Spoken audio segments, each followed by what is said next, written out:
이 시간 우리에게 주시는 하나님의 말씀은 신약성경 마태복음 4장 23절부터 25절까지입니다. 제가 말씀 봉독하겠습니다.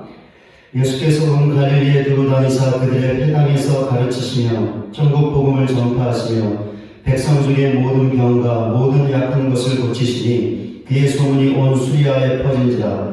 사람들이 모든 앓는 자 곧 각종 병에 걸려서 고통당하는 자, 귀신 들린 자, 간질하는 자, 중풍병자들을 데려오니 그들을 고치시더라. 갈릴리와 데가볼리와 예루살렘과 유대와 요단강 건너편에서 수많은 무리가 따르니라. 아멘.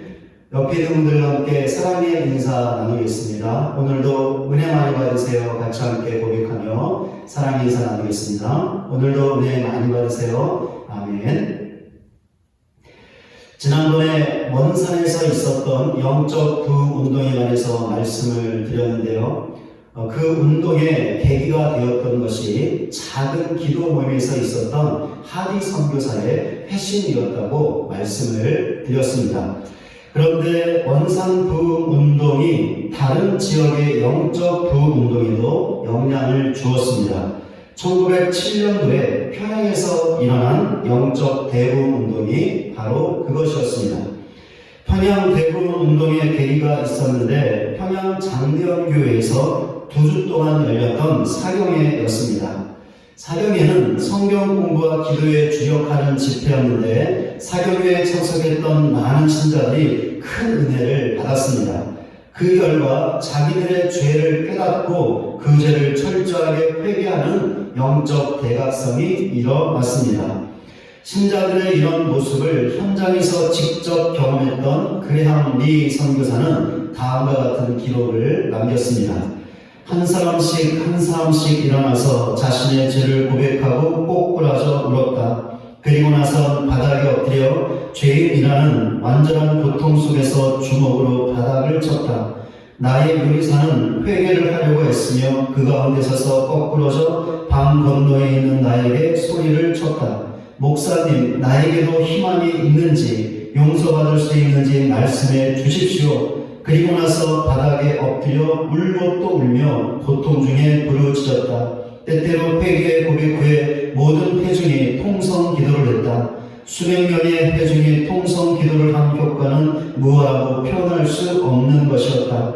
다시 회개 고백 후에 그들은 참을 수 없는 울음을 터뜨렸고 우리 모두 함께 울었다. 우리는 그럴 수밖에 없었다. 그래서 그 모임은 기도와 고백과 눈물로 새벽 2시까지 계속되었다.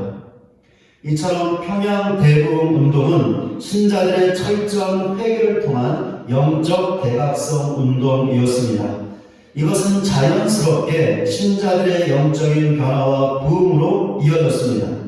이런 사실을 통해 평양 대부흥 운동이 영적인 부흥이었다는 것을 알 수 있습니다. 그러니까 신자들은 더욱더 참된 신자들이 되고 교회는 더욱더 하나님의 교회다운 교회가 되었다라는 것이죠. 그런데 평양 대부흥 운동에는 영적인 부흥 말고 또 다른 측면의 부흥도 있었습니다. 바로 수적인 부흥이었습니다. 이것이 가능했던 이유가 있었는데 영적인 변화와 부흥을 경험한 신자들이 가만히 있지 않고 힘써 복음을 전했기 때문이었습니다. 그 결과 평양 장대현 교회는 부흥운동 이전과는 비교할 수 없는 엄청난 수적 부흥을 이룰 수 있었습니다. 그런데 이것은 평양과 평양 장대현 교회만 국한되었던 현상이 아니었죠. 평양 대부흥 운동이 전국 각지에 영향을 끼쳤고 그 결과 전국 각지에 있던 교회와 교단들 가운데 수적 부흥의 역사가 일어났던 것입니다. 지금까지의 내용을 통해 무엇이 참된 부흥인가를 알 수 있습니다. 영적인 부흥과 수적인 부흥이 동시에 수반되는 부흥이 참된 부흥이라는 것입니다. 그렇습니다. 영적인 부흥만을 참된 부흥이라고 말하지 않습니다. 왜 그럴까요? 참된 영적인 부흥은 반드시 수적인 부흥으로 이어지기 때문입니다. 평양 대부흥 운동이 바로 이런 사실을 보여주고 있는 것이죠. 아니, 평양 대부흥 운동만이 아닙니다. 교회 역사상 있었던 모든 부흥 운동들을 보아도 영적인 부흥과 수적인 부흥이 동시에 있었던 것을 볼 수 있습니다. 그렇다면 우리 교회는 어떻습니까? 우리 교회 안에 참된 부흥이 일어나고 있습니까? 우리 교회의 현실을 직시하고 솔직하게 말하면 이 물음의 답은 아니요입니다. 왜 그렇습니까? 우리 교회 안에 수적인 부흥이 일어나지 않고 있기 때문이죠. 수적 부흥이 없다는 것은 무엇을 의미하는 것일까요? 우리 교회 안에서 영적 부흥도 일어나지 않고 있다는 것입니다. 그러니까 영적인 부흥과 그에 따른 자연적인 수적 부흥이 일어나지 않고 있다라는 것이죠. 그렇다면 우리 교회는 어떻게 해야 하는 것일까요? 그냥 지금 현실에 안주해야 하는 것일까요? 그냥 지금 이대로 가야 하는 것일까요? 아니죠. 절대로 아닙니다. 이렇게 해서는 절대로 안 됩니다. 왜 그렇습니까? 우리 교회도 얼마든지 부흥할 수 있기 때문입니다. 왜 부흥할 수 있는 것입니까? 우리 교회가 인간이 세우는 교회가 아니라 살아계신 하나님께서 친히 세우신 교회이기 때문입니다. 또한 살아계신 예수님께서 우리 교회의 머리가 되시기 때문이죠. 그러니 우리 교회를 친히 세우신 살아계신 하나님께서 우리 교회의 머리 되신 살아계신 예수님께서 어찌 가만히 있으시겠습니까? 가만히 있지 아니하시고 부흥하게 하실 것입니다. 그렇게 우리 교회도 얼마든지 영적 부흥과 그에 따른 수적 부흥을 경험할 수 있습니다. 이런 사실을 확고하게 믿는 우리 모두가 되시기 바랍니다. 그리하여 하나님께서 행하실 부흥의 역사를 간절히 기대하며 부흥을 위해 기도하는 자리에 더 힘써 모이시기를 바랍니다. 새벽 기도의 자리에 모이시고 금요 저녁 기도의 자리에 모이시기를 바랍니다. 그리하여 부흥을 간절히 기대하며 소원하며 힘써 기도하시기를 바랍니다. 기도하는 일에 동참하시기를 바랍니다. 모이면 무엇보다 부흥을 위해서 기도하시기 바랍니다. 목장 말씀 나눔하실 때마다 항상 교회 부흥을 위해서 잊지 말고 기도해 주시기를 바랍니다. 그러나 우리는 기도만 해서는 안 되죠. 기도하는 동시에 무엇인가 구체적인 행동을 취해야 합니다. 그것이 무엇일까요? 오늘 본문을 통해 이 물음의 답을 얻을 수 있습니다. 결론부터 말씀을 드리면 우리 교회가 예수님처럼 사역해야 한다는 것입니다. 그럼 어떻게 해야 예수님처럼 사역하는 것일까요? 예수님께서는 죄인된 인간을 구원하시기 위해 인간의 몸을 입고 이 세상에 오셨습니다. 그렇기에 구원자로서 구원 사역을 감당하셨죠. 어떻게 감당하셨습니까? 본문 23절에 이 물음의 답이 나와 있습니다. 예수께서 온 갈릴리에 두루 다니사 그들의 회당에서 가르치시며 천국 복음을 전파하시며 백성 중에 모든 병과 모든 약한 것을 고치시니 예수님께서 구원 사역을 어떻게 감당하셨죠? 첫째, 유대인의 회당에서 가르치심으로 감당하셨습니다. 무엇을 가르치셨습니까? 하나님의 말씀을 가르치셨습니다. 둘째, 전파하심으로 감당하셨습니다. 무엇을 전파하셨죠? 천국 복음을 전파하셨습니다. 전도하셨다라는 것이죠. 셋째, 고치심으로 감당하셨습니다. 무엇을 고치셨죠? 모든 병과 약한 것을 고치셨습니다. 그렇다면 바로 앞에서 했던 질문, 즉 우리 교회가 어떻게 해야 예수님처럼 사역할 수 있는가라는 물음의 답을 할 수 있습니다. 세 가지로 답을 할 수 있습니다. 첫째, 하나님의 말씀만을 가르치고 배워야 한다는 것입니다. 새벽마다 우리 교회를 위해서 기도하는 여러 가지 기도 제목이 있는데 그 중에 하나가 우리 교회가 하나님의 말씀만을 가르치고 배우는 교회가 되게 하옵소서라는 기도입니다. 왜 하나님의 말씀만을 가르치고 배워야 하는 것일까요? 두 가지로 답을 할 수 있습니다. 첫째, 하나님의 말씀 앞에 설 때 회개할 수 있기 때문입니다. 설교를 시작할 때 평양 대부흥 운동이 일어날 수 있었던 계기가 사경회라고 말씀을 드렸는데, 사경회를 통해 은혜를 받은 수많은 신자들이 자기들의 죄를 공개적으로 고백하며 철저하게 회개하는 영적 각성이 일어났고, 그것이 영적인 변화와 부흥으로 이어졌다고 말씀을 드렸습니다. 어떻게 이것이 가능했는지 아십니까?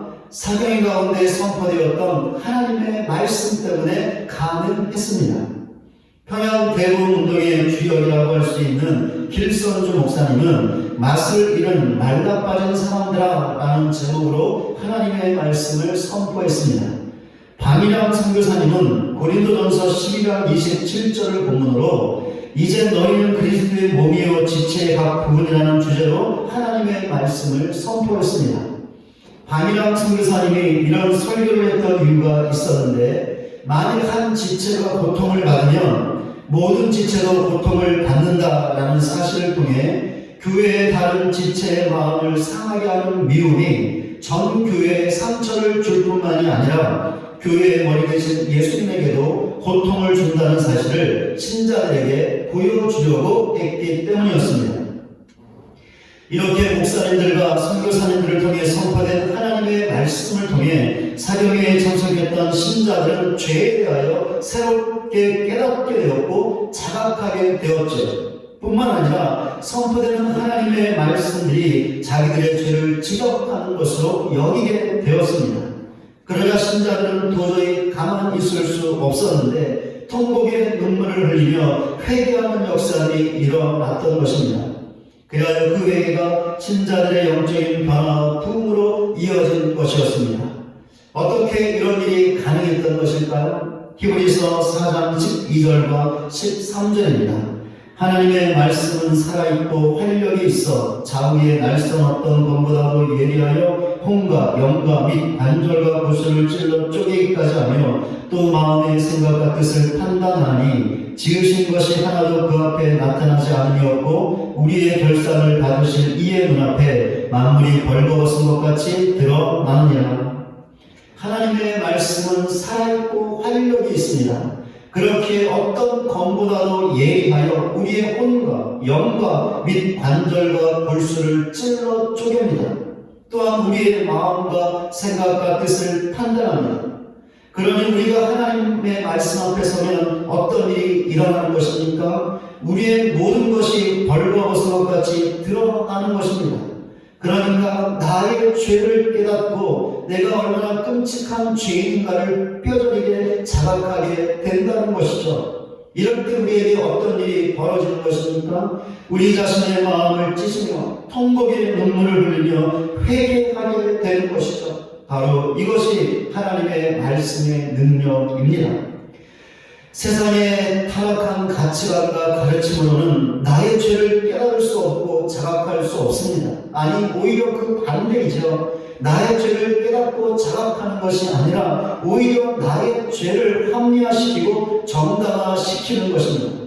그러니 세상의 타락한 가치관과 가르침으로는 절대로 회개할 수 없는 것이죠. 우리가 우리 자신의 죄를 깨닫고 내 자신이 죄인임을 자각하여 회개할 수 있는 길은 오직 하나밖에 없습니다.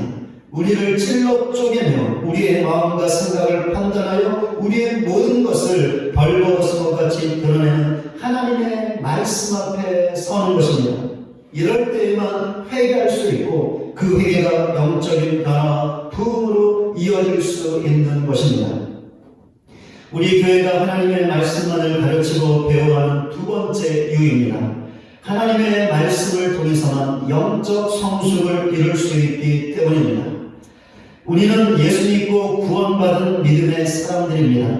그러나 우리가 받은 구원은 우리가 받아야 할 구원의 끝이 아닙니다. 구원의 완성이 아니죠. 우리가 받아야 하는 구원의 완성은 미래의 일입니다. 왜냐하면 예수님께서 재림하실 때 우리의 구원이 완성될 것이기 때문이죠. 그렇게 우리가 해야 할 일이 있는데 우리 구원의 완성을 소망하며 지금 이 순간에 더욱더 영적으로 성숙한 믿음의 사람이 되어 가는 것입니다. 이것을 다르게 말하면 더욱더 예수님을 닮아가는 것이라고 할 수 있고 성화라고 할 수 있습니다. 그럼 어떻게 해야 더욱더 영적으로 성숙한 믿음의 사람이 될 수 있는 것일까요? 디모데후서 3장 16절과 17절입니다.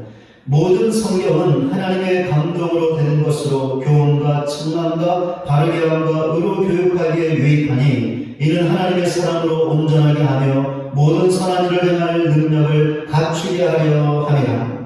하나님의 사람인 우리가 어떻게 해야 온전하게 되는 것입니까? 하나님의 말씀을 통해서는 그렇게 될 수 있습니다. 왜 그렇습니까? 하나님의 말씀이 우리를 교훈하고 책망하고 바르게 하고 의로 교육하기 때문이죠.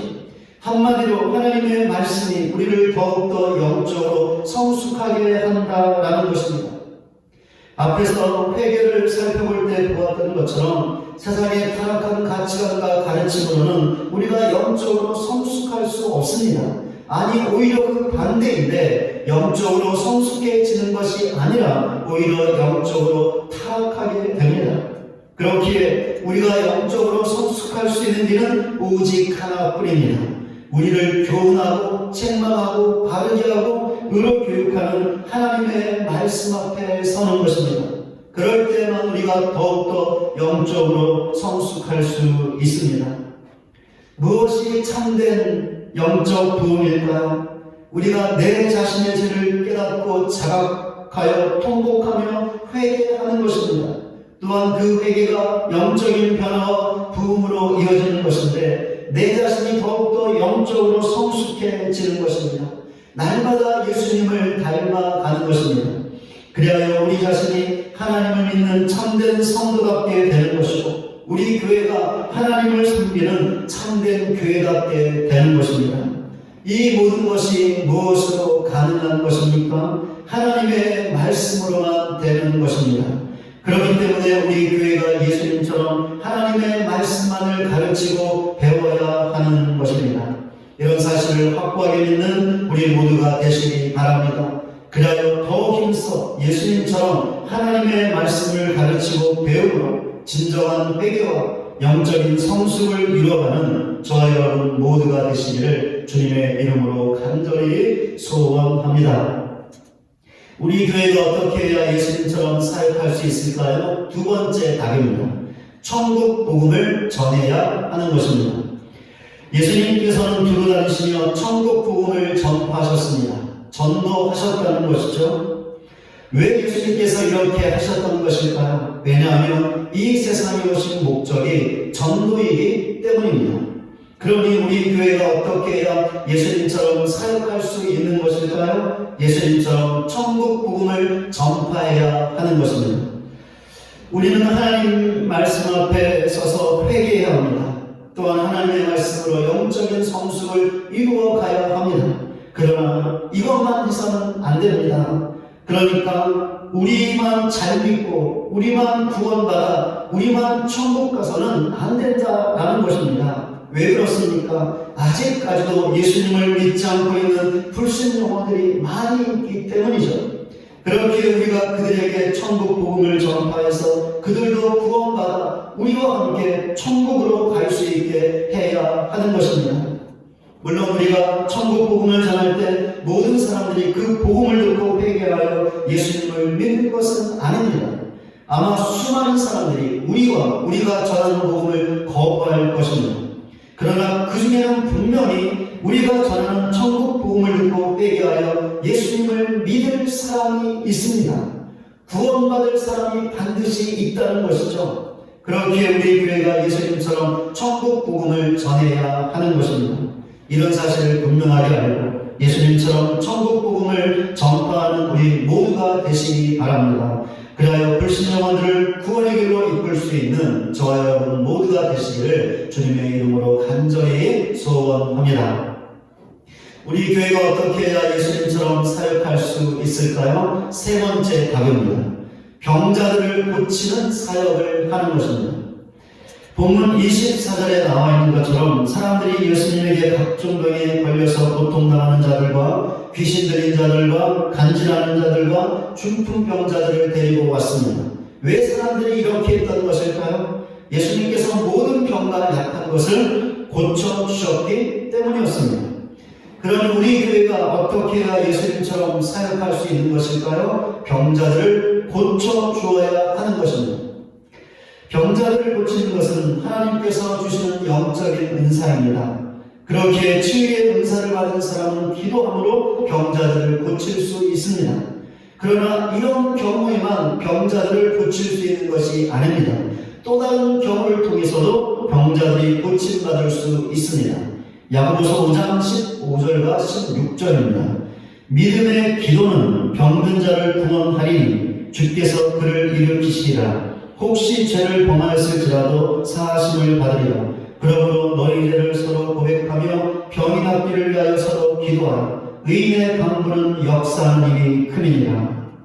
야고보는 믿음의 기도는 병든 자를 구원할 수 있다고, 즉 치유할 수 있다고 말하고 있습니다. 그렇게 병이 낫기를 서로 기도하라고 권면하고 있습니다. 야고보가 여기서 말하고 있는 기도는 치유의 은사가 있는 특정한 사람의 기도가 아니라 교회 공동체의 기도입니다. 그러니까 교회 안에 병든 사람이 있다면 교회가 기도하라는 것이죠. 기도하되 믿음으로 기도하라는 것입니다. 그럴 때 그 기도를 통하여 병든 사람이 고침받을 수 있다라는 것이죠. 우리 교회 안에 개인적으로 치유의 은사가 있는 분이 있다면 좋을 것입니다. 그러나 없어도 좋습니다. 왜 그렇습니까? 교회 공동체의 믿음의 기도를 통해서도 병자가 고침받을 수 있기 때문입니다. 그렇게 우리 교회도 얼마든지 예수님처럼 병자들을 고치는 사역을 감당할 수 있습니다. 물론 우리 교회가 합심으로 기도한다고 해서 모든 병자들이 고침받는 것은 아니죠. 사람의 병이 고침받고 받지 못하는 것이 하나님의 뜻에 달려있기 때문입니다. 그러나 우리 교회가 믿음으로 합심으로 간절하게 기도할 때 하나님께서 우리 믿음의 기도를 보시고 병자들을 고쳐 주실 것입니다. 이런 사실을 확고하게 믿고 병자들을 위해 기도하는 자리에 동참하여 더욱 힘써 믿음으로 기도함으로 예수님처럼 병자들을 고치는 사역을 감당할 수 있는 저 여러분 모두가 되시기를, 우리 교회가 되기를 주님의 이름으로 간절히 소원합니다. 말씀을 맺겠습니다. 예수님께서는 하나님의 말씀을 가르치심으로, 천국 복음을 전파하심으로, 모든 병과 약한 것들을 고치심으로 구원 사역을 감당하셨습니다. 그렇다면 예수님의 사역의 결과는 어떠했을까요? 본문 24절에 그의 소문이 온 수리아에 퍼졌다라고 나와 있는 것처럼 예수님의 소문이 더 넓은 지역으로 퍼져갔습니다. 또한 본문 25절에 나와 있는 것처럼 수많은 사람들이 예수님을 따르게 되었습니다.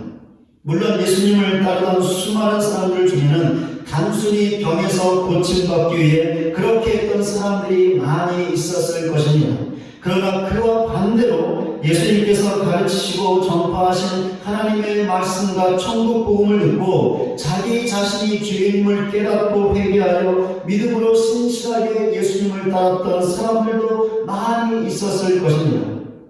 이런 측면에서 볼 때, 이런 수많은 사람들을 볼 때 예수님의 구원 사역을 통해 영적인 부흥과 수적 부흥이 일어났다는 것을 볼 수 있습니다. 우리 교회는 오늘 교회 창립 49주년 기념주일로 지킵니다. 그런데 우리 교회는 교회의 연수에게 큰 부흥을 이루지 못했습니다. 그러나 낙심하지 마시기 바랍니다. 절망하지 마시기 바랍니다. 왜냐하면 우리 교회도 얼마든지 부흥할 수 있기 때문입니다. 어떻게 해야 부흥할 수 있는 것일까요? 예수님처럼 사역하면 부흥할 수 있습니다. 그러니까 예수님께서 하나님의 말씀을 가르치고 배운다면, 그리하여 하나님의 말씀으로 진정한 회개와 영적 성숙을 이루어간다면, 예수님처럼 천국 복음을 전파하고 예수님처럼 믿음의 기도로 병자들을 고칠 수 있다면 영적 부흥이 일어날 수 있고 수많은 사람들이 교회로 모여드는 수적 부흥도 이룰 수 있습니다. 우리가 잘나서가 아니죠. 우리에게 능력이 있어서가 아닙니다. 그럼 왜 부흥의 역사가 일어날 수 있는 것일까요? 우리 교회가 예수님처럼 사역할 때 그 사역의 배후에서 하나님께서 크신 능력으로 부흥의 역사를 행하여 주실 것이기 때문입니다. 이런 사실을 확고하게 믿는 우리 모두가 되시기 바랍니다. 그래야 우리 교회가 예수님처럼 사역하는데 우리 모두가 동참하여 그 배후에서 놀라운 부흥의 역사를 행하시는 하나님의 부흥을 경험할 수 있는 저와 여러분 모두가 되시길, 우리 교회가 되기를 주님의 이름으로 간절히 축원을 드립니다.